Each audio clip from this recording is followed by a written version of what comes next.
Hello everybody and welcome to Paris again. My name is Corey Frye, aka A French Frye in Paris. I'm a full-time tour guide, vlogger, live streamer dedicated to helping you explore the rather secret, lesser known portions of Paris.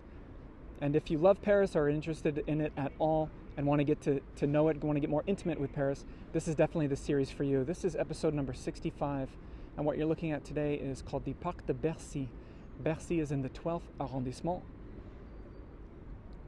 We are currently very close to the Seine. The Seine River is to the left of me behind the trees. And this park is extraordinary. It's one of our most recent parks, as we see in classic carousel there. One of the more recent parks. It was created in 1995, believe it or not. So it's quite a young one. And there was a team of architects that were hired and put in charge of creating the Parc de Bercy. And I would say this is a very intentional park because you're going to see, maybe it's quite evident that it was designed by architects because it has several little sections. It's divided generally into three parts, and this part that I'm starting with here is, the very sort of obvious park atmosphere. This is the more traditional vibe, and the locals quite appreciate this park. But really what I want to do is take you into the other two sections, and that's what we're going to do today for this exploration.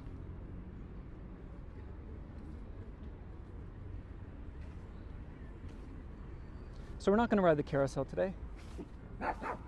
Oh, hello, little doggy. Hello, doggy. Do you want to come along with us today? No? Not in the mood. Okay. I'll bark and no bite that little doggy. Okay, so let's get started.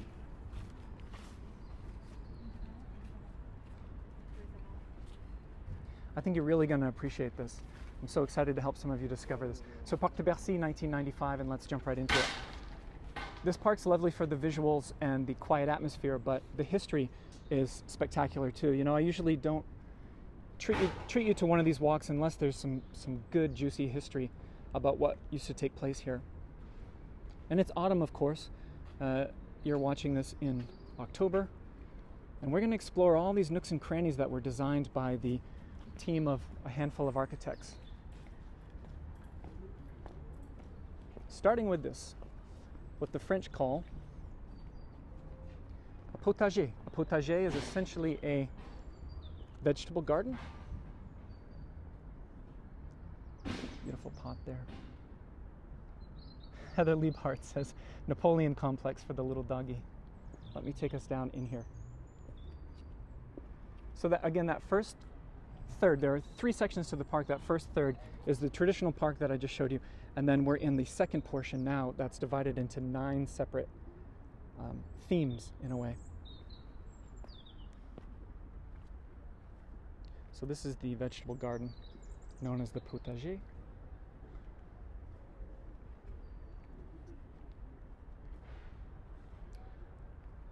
That building that runs along it is original from the old days of this park, and we will talk about that.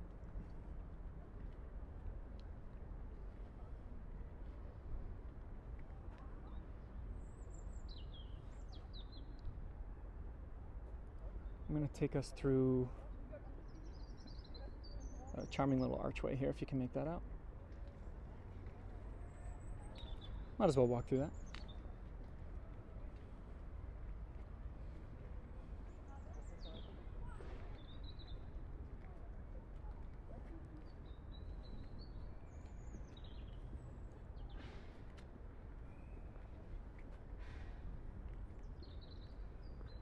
Hey, Bob Kalinsky, he says he loves the bird sounds. I got to give a shout out to Bob Kalinsky, by the way. Bob, I think you get credit for being the first one to suggest that I show photographs during my live tours. I didn't do it until you mentioned it, and I thought, oh, well, that might be complicated, but at the same time, it actually might be really, really fun and a great way to enhance these walks. So quite often I will, including this episode, I'll whip out the occasional historic photo to give you an idea of what happened here. And you can all thank Mr. Bob Kalinsky for that idea. So well done, Bob. Speaking of which, let's wrap this around. Oh, by the way, I wanted to show you while I was talking about Bob. If you can make it out there, I can't zoom in for you, but that is some kind of fancy architect's home, and that's a series of windows. Very modern. This right here, this building was part of what Bercy used to be famous for. This was a huge wine depot. It was warehouses where they would store wine, and it was a wine marketplace. And so let me show you here. Speaking of Bob Kalinsky and that idea of showing photos, I've got a few loaded up here in the chamber. So there used to be barrels and barrels of wine all through here in Bercy, and we're going to get into that story in a moment. But one thing they needed were a lot of storage houses and warehouses for the wine. And so this is one of the few remaining structures that would have done just that. Look at this. This happened to be during a flood in Paris, where all the barrels started floating around by accident. But it gives you an idea of what this park used to be, going back to even the 1800s. Today it looks like it's just some sort of event space. It's nothing particularly fancy inside.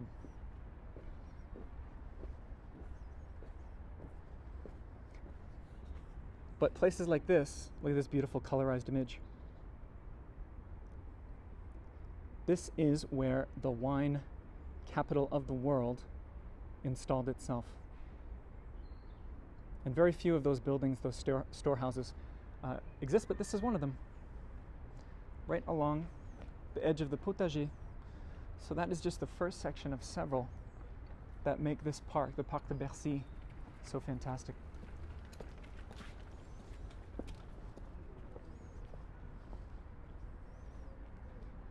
I have to tell you, people sometimes ask me like, oh, there's rain forecasts in Paris.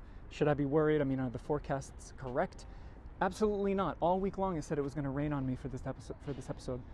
And then all of a sudden just the clouds opened up and the clouds parted, I should say. These trellises here, you can see we're getting close to a vineyard vibe. And there is a vineyard here that I will show in a moment.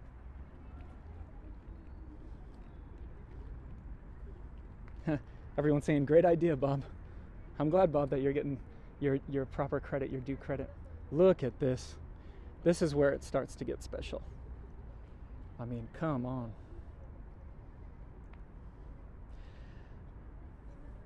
So as usual, once you can appreciate a little bit of the history of a place like this, it just makes it so much more fun to walk through. So I want you to imagine that Bercy, where we are in the 12th arrondissement of Paris, was still a suburb far outside the city in 1704, when the King of France in 1704 arrived here and was coming out to the suburbs to attend a mass. And Louis, as he's walking by, expected all the subjects, the locals, to kneel before him as he passed through Bercy. One of them did not, and it kind of bothered the king and perturbed him, and he asked, can I have that man brought before me? I'd like to speak to him. And when the man arrived, Louis got a chuckle, because turns out the guy was kneeling, but he was so extraordinarily tall that even when he was kneeling next to the others, his head was at the same height. So the king mistakenly thought that he hadn't kneeled. So he was kind of charmed by that, and Louis struck up a conversation with this guy. It turns out the gentleman was living in Paris, but he was a Burgundian winemaker. And he complained to the king at that moment that it was actually very hard for winemakers in the suburbs to sell wine inside the limits of the city because of regulations and taxes. And so Louis, because he sort of took a liking to this guy, promised at that point to improve the situation. And he did. And then starting at that point, when Louis XIV changed the regulations and taxation, all of a sudden the wine industry thrived out here in Bercy, and it would eventually become the largest wine depot and marketplace in the world. In the world. It was sometimes referred to as the wine cellar of the world. So an entire village was built up around it. And in fact, if you come down here, what's really charming is all throughout, can you see the rails? Those rails were literally for the little train cars and the carts that would go through, and they could transport wine. So when I talk about an entire village being built up around the selling and storage of wine, this is where it took place. Speaking of the rails, they go all through here. You can see that. It's cool to note, by the way, these palm trees change color in the autumn as well. Didn't really know that until now. Another image of this village-like atmosphere. So once all of that wine commerce, negotiations and buying and selling and whatnot was taking place out here at Bercy, of course, a little village was built up around it. Inns and restaurants and ganguettes, and Parisians spent some of their happiest hours in the 17 and 1800s out here at Bercy. We're talking, you know, festivals and celebrations and fireworks and concerts, and they'd go and hang out, you know, and just drink and lots of revelry. And then it was all razed to the ground in the 1970s. Almost all of it, except for a few remaining structures like this little house and the place that we saw before. All gone. So that's sad. But they have rehabilitated this park, the Parc de Bercy, in a really lovely way that I think aptly reminds us of those charms of its origins. Speaking of which,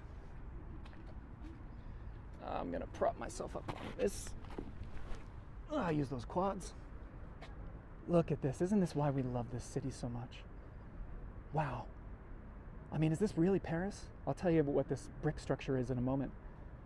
But minus that one modern building out there, you would not know that you are in a major European capital. So this is still a working vineyard in that you can't really buy the wine. So I asked the gardeners, how do I get a hold of this wine? They said, fat chance, man. But still produces wine, grows grapes.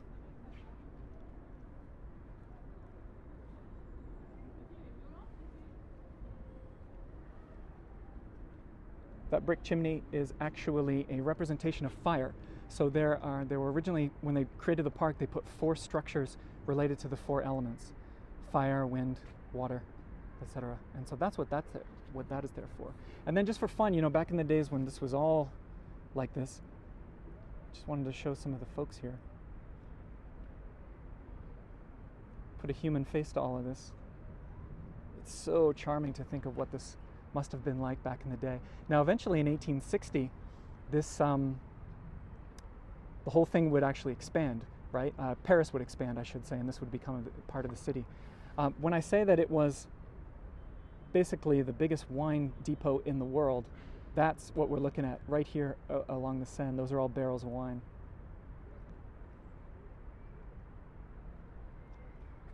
All right, I got a lot to show you. Down. Ooh. I'm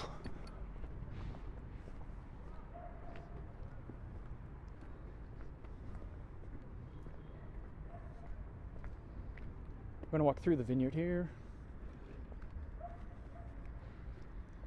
And I know I say this a lot because I'm trying to take us to quiet, remote parts, but there's something about this park that is just almost nobody is ever here, except for these little lovebirds.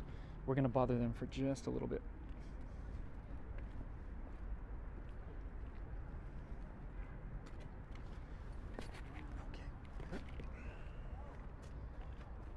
Because I gotta show you this. Look.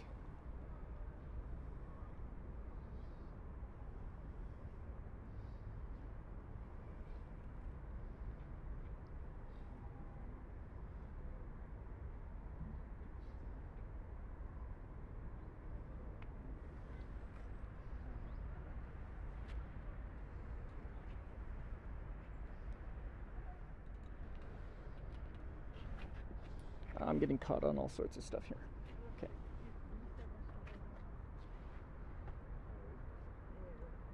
Julia Gray asks a very pertinent question. Does anyone live in that house? I'm going to show you exactly what's going on in that house, Julia. I wouldn't leave you hanging like that. But we've got other lovely things to see. So we will get closer to that cottage. It makes up one of the very few structures that's still left from the golden era of Bercy.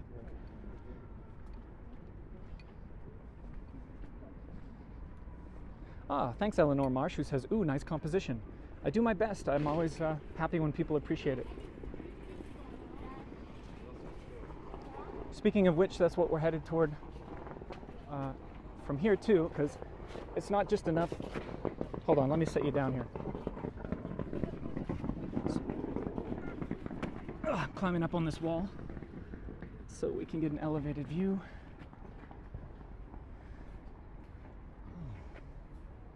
There we go.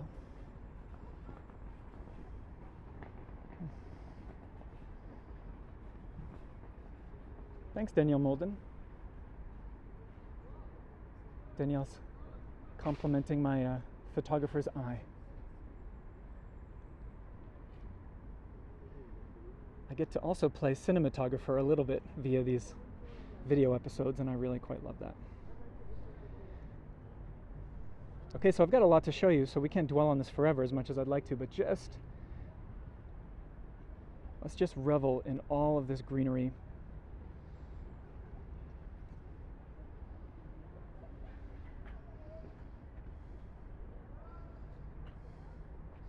So, if this is blurry, if this is choppy, don't worry, it's just because the cell service, the live stream, is not strong. All you're going to do is wait and come back and watch the HD replay on Facebook or YouTube. And I promise that will be not blurry at all. So if it's not completely crisp and clean, just bear with me here. As I move around, it'll get better. Next section of this very intentional architect's garden is a rose garden. And before we walk through the rose garden, that isn't, super in bloom this time of year, but there's still some color. They actually marked out, these are all the plots of where the plantations are of the plantings of the roses, right? And then look at this, it lists all the breeds of roses that have been planted here. Wow. So this is not a lazy rose garden. I mean, they really went for it.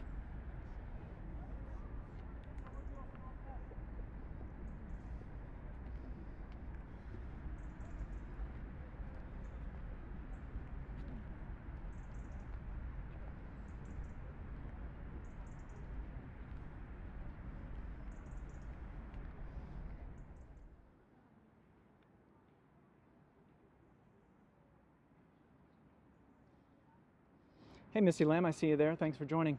She says, I bet that is insanely pretty in the spring. I'm sure you're right about that.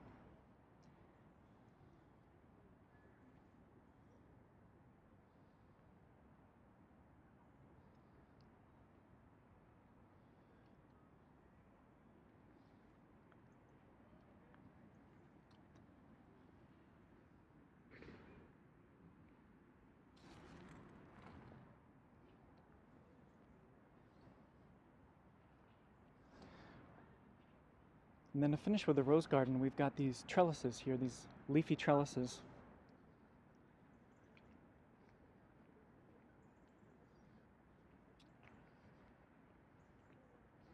And I'll walk us through. Again, if my reception goes in and out for the live stream, don't worry, because the YouTube version will be nice and crisp and HD.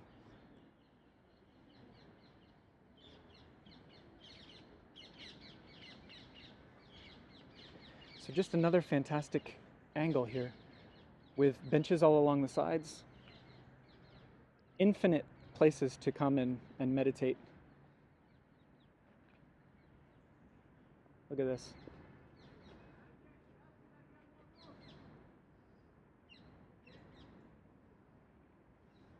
Wow.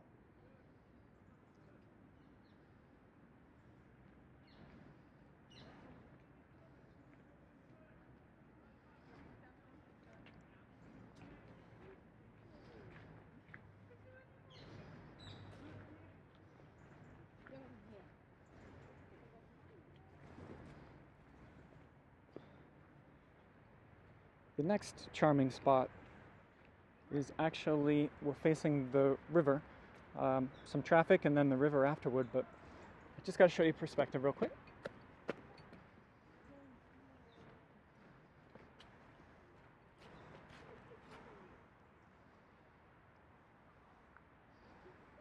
Look at this. So there are dozens and dozens of benches lined up here under the trees.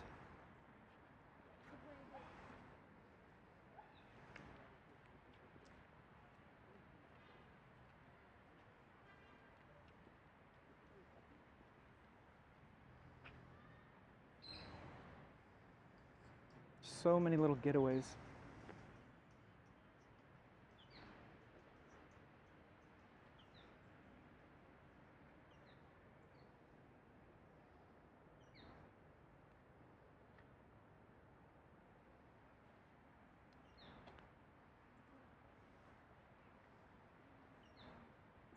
And this is just the side of the park. Like, this isn't far from being the main attraction, but it's the ultimate hangout. Let's get back into the park itself. I'm going to take you to that little cottage. It's called the Maison de Jardinage, the House of Gardening.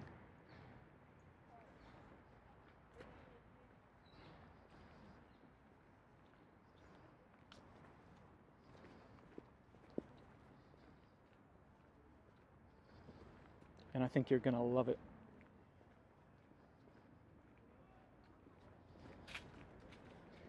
If you're just joining, this is the Parc de Bercy in the 12th arrondissement. One of the parks that often gets overlooked, even by me back in the day.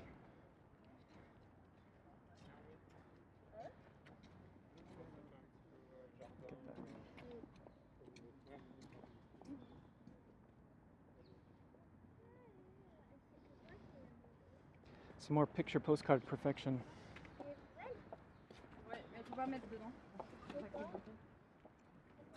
Luckily for us, this is always open during the afternoons, Saturdays included. We won't go inside, but I still have some lovely stuff to show you. So there it is, the Maison de Jardinage. And before we talk about what happens in there, I love that this is right here. This is accessible to anyone who's strolling through the park. Look at this. And of course we're going in. Nice and slow to enjoy it. Savor the flavor, as they say.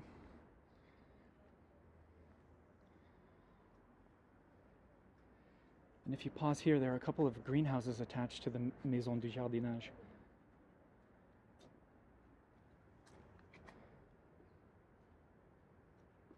We can't see too much of it, but it gives you the idea.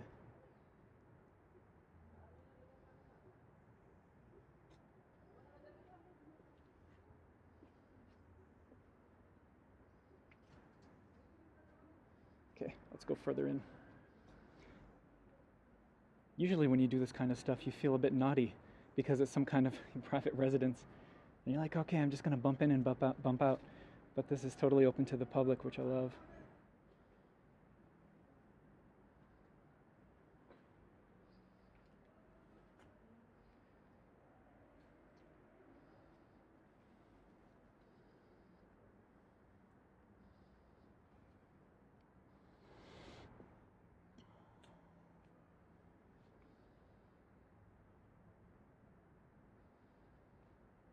Cindy Garrison says, gorgeous, you can smell the green.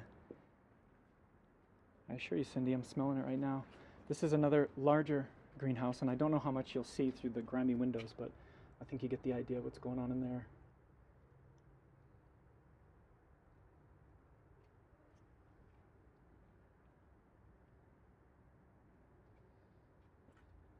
And then other facets of this little courtyard. Let me show you.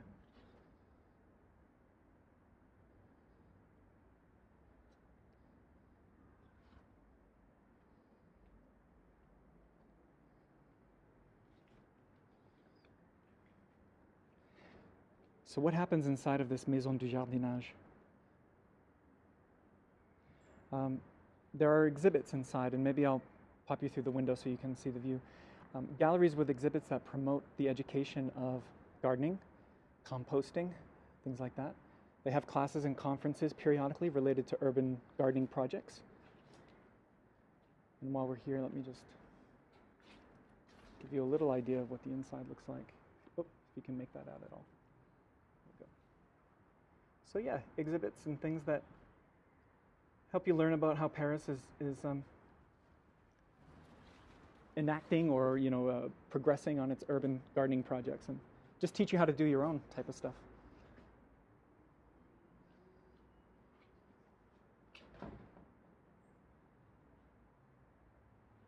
Julia Gray asks if they'll bring the potted palm trees inside in the winter. Yes, and probably fairly soon, Julia. There is an orangerie here in this park that's not very pretty to look at, but we'll walk by it. And that is, let me brighten this up, that is where those palm trees will be taken care of in the winter. Oh boy, but this is just fantastic. I mean, come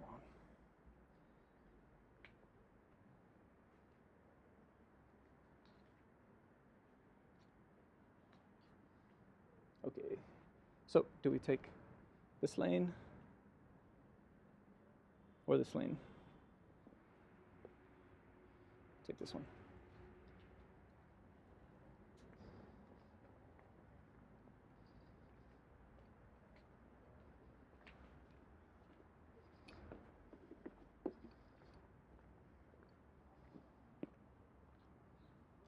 to the chimney and the vineyard.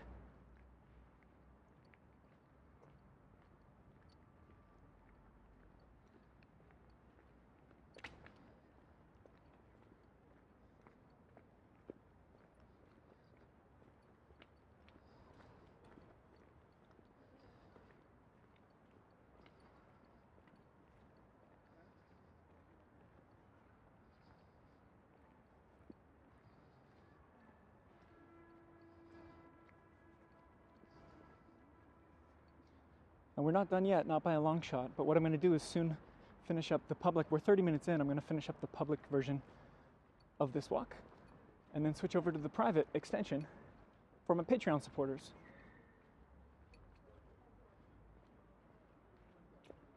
So this opens up out here.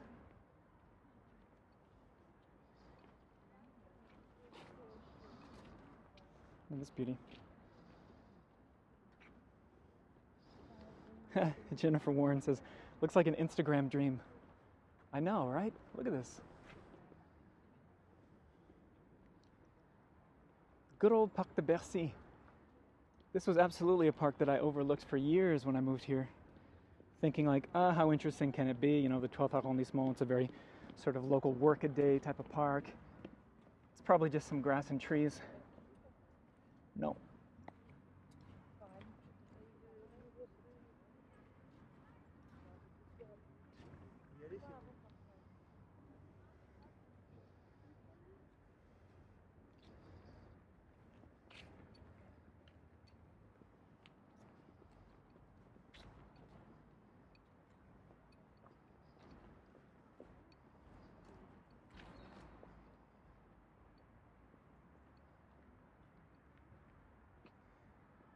So I'm going to wrap up the last episode. Went way too long. It was like an hour long, and I just can't do that anymore.